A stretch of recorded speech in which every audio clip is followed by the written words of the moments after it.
Si Oliver Fernandez ng Baliwag, Bulacan.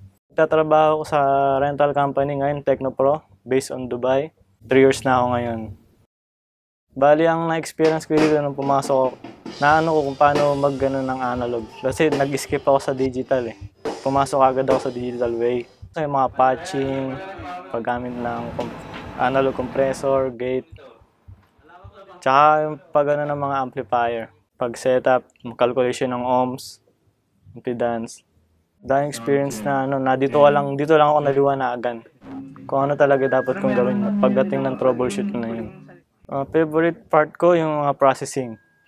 Paggamit ng gate sa analog, compressor, limiter, tsaka sa mga DSP, tsaka sa mga reverb. Bali malaki may tutulong sa akin ito pagbalik ko sa Qatar. Kasi minsan may setup kami na analog way yung gamit namin, may apply ko doon.